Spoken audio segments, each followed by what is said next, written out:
What's on YouTube? It's Pete TT back at it with another Division video. I know it's been a super long time, guys, since I uploaded any Division content, and well, for all intents and purposes, I thought I was actually done with the Division. I was burnt out, bored, and to be honest, I really just wasn't enjoying the game anymore. And you know, that's kind of cool. I know a lot of other people felt the same way too. And for me, what this meant was not actually playing the Division at all. Not keeping up on any news or information and totally just moving on to play other things. But then something happened. The Division was given what is, in my mind, a total rebirth, and that came in the form of what is, in my personal opinion at least, one of the very best Division updates to date, and that is 1.8 Resistance. Now, 1.8 dropped back on December 5th, and since then, I've found myself playing the game every single day, and not just for an hour or two, but in most instances 10 or more hours in one straight period, every single day. And that is honestly impressive for many reasons. But the reasons I want to cover in this video focus around the new activities that dropped with 1.8 and my recent participation in my first ever global event Strike. Now, the aim of this video is to lightly explain the new activities and features that came with 1.8 and talk about why I personally feel that if there was ever a time to come back and play the Division and give it another go, then that time is now. So without further ado, let's just jump straight into it. The Division 1.8 new activities. Let's start off with the map expansion and the introduction of the West Side Pier. West Side Pier is a completely new area that was made accessible for all agents for free with update 1.8, and it is home to two of the new game modes, Resistance and Skirmish, activities that we will cover in a little bit more detail later on in the video.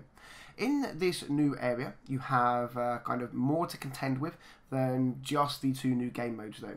See, the enemy factions have decided to work together in a bid to knock off the SHD agents, and that means that when you're out on kind of open patrol of the new area, you can very well find yourself coming across an enemy patrol made up of LMB, Rikers and Cleaners all together, and they are definitely out to get themselves some SHD blood. Now then, the new area West Side Pier is split into two parts. You have the North Piers and the South Piers, and in these areas you can find yourself a new safe house. This is Camp Clinton. You find a new spawning system for enemies with new special assignments and lots of new intel to find to help complete some of the Division's backstory. And then of course there are, like anything else, other things that you can go and find. Probably far too much for me to actually make a list of in one video. So, you know, you're going to have to go and explore yourself and see what other mysteries may lay in wait in the West Side Piers area. Moving on then, let's look at the two new game modes we touched on earlier. First, my personal favourite, Resistance. Resistance is a PvE game mode, and to oversimplify it, consider this an endless horde mode against the various enemy factions in the game.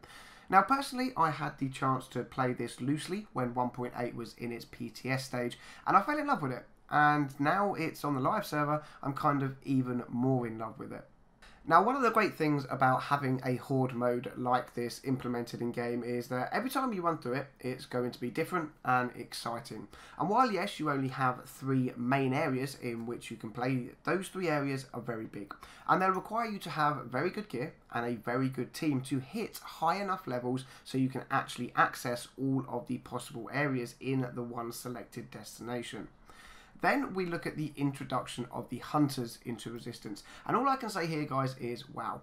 Since the Hunters were introduced back in Survival, I personally have been crying out for them to be implemented elsewhere. And it seems like Massive have heard the community cries for this new badass enemy type to be placed elsewhere.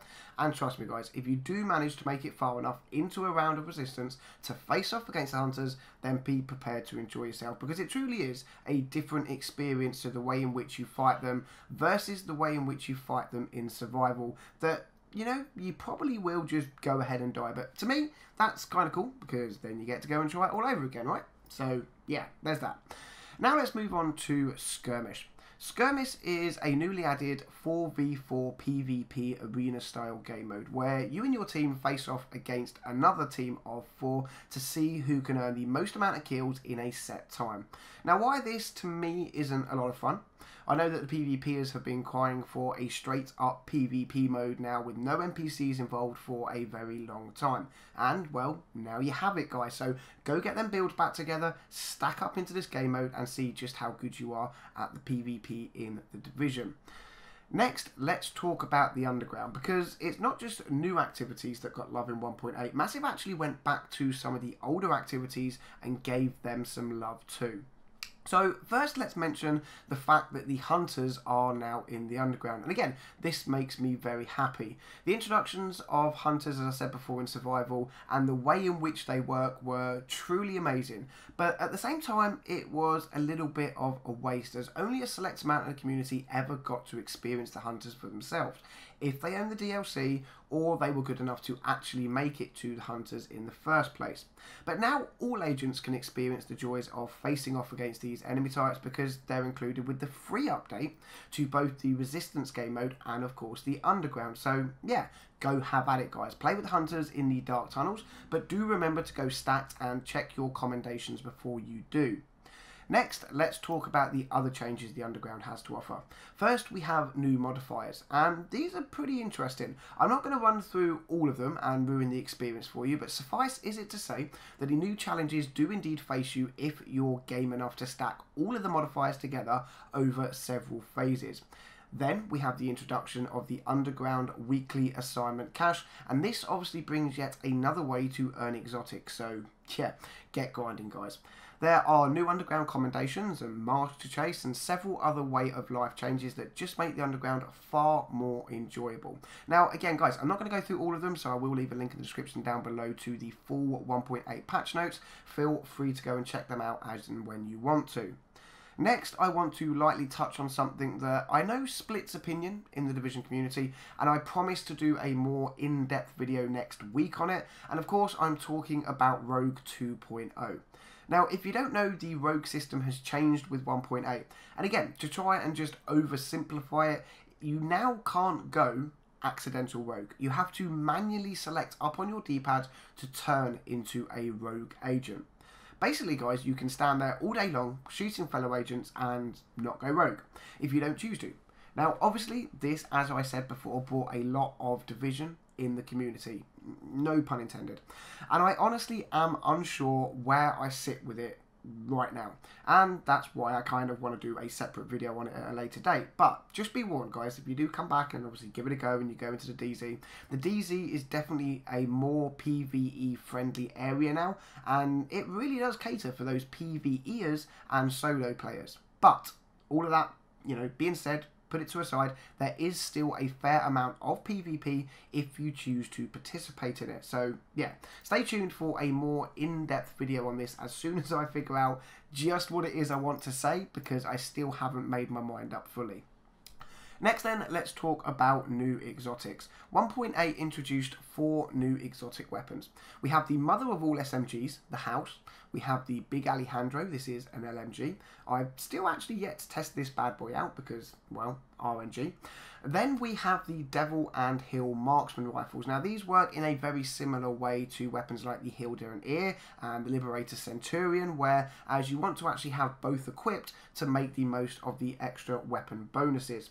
And for the most part of it, guys, these weapons aren't too bad. For me personally, the only one worth a serious grind for is the House, because, well, it absolutely melts everything in all aspects of PvP and PvE. But you may have a different opinion of the other weapons when you get to play with them. If you do have these weapons, of course, let me know your thoughts on them in the comment section down below. And finally, let's quickly touch on the introduction of the optimization station. For this, I'm going to quote straight from Massive. Gear optimization provides an all-new way for agents to invest in their favourite gear and achieve the perfect min-max build for their playstyle. Agents can take any of their gear to the new optimization station and spend Division Tech to improve the quality of the item's stats towards their cap. End quote. Now basically think of this, guys, as an extension to the recalibration station, except you take out the RNG. See, previously when you wanted to max a gear stat bonus, you had to keep rolling it at the recal station and hope RNG praised you with that extra 2% of damage to elites or 1% critical hit chance. Well, now when you have rolled all of the gear stats you want on all pieces of your gear, you simply head on over to the optimization stand, spend some div tech, and it will automatically raise the percent of your chosen bonuses to eventually hit their maximum. Now this doesn't just go for gear abilities, but gear armor rolls, gear score, and you can even optimize your weapons to maximize their built-in trait and damage. So yeah, making a maxed out build just got incredibly easier, and I have to say thank God. I for one very happy that there is just a little less RNG when it comes to making my builds. Now that, guys, is going to wrap up the basic footnotes of what's changed with the 1.8 update. Now, over the coming days, during the Christmas break, I'm going to redo some of my older videos covering things like how to get exotics, how to get classified gear, and bits like that, because most of them now are so outdated they won't actually help you if you watch them. So yeah, keep your eyes out for that soon, and let me know in the comment section down below just what kind of videos you would like to be done sooner rather than later. Now, time to wrap things up. I just want to quickly touch on some of the stats from the most recent global event, because as I said earlier, 1.8 really has given the Division a new lease of life, and during the last global event, the Division not only managed to hit number 4 on the Twitch directory, but it also showed off some damn cool stats that back up my claim, saying come back to the Division, give it another bash. So first up, Lexington. During the Strike global event, Lexington was completed over 10.8 million times. That is just over 10% of the total number of times Lexington has ever been completed in the game's lifespan, and that was in just 8 days. Then we look at total global event credits earned, and that was a little over 15,799,810,000, again over just 8 days. And finally, superior strike caches. These are special caches that you buy with the credits you earned in global event activities. And the total number opened there was just over 10.2 million. Now, to say that I was playing and farming for nearly 10 hours a day and opened over 80 caches with over 100,000 global event credits earned, it just goes to show you how many people have come back to play the Division, and I strongly urge you guys to do the same if you've not already. Now, that's about going to wrap up the video, guys. If you've got any questions, feel free to drop them in the comment section, and I will, of course, answer them as soon as possible. Also, let me know in the comment section any videos you want to see over the holiday period. And most importantly of all, I want to say thank you. Thank you for hanging in there while I haven't been uploading. But trust me, guys, I have a ton of Division videos to bring your way, so stay tuned. Drop a thumbs up on the video. Subscribe if you're new to the channel. As I said, a lot of videos coming your way. But as always, thank you very much for watching. Hopefully I will catch you guys in the Dark Zone soon. Have a good Christmas, and I'll catch you all in the next one.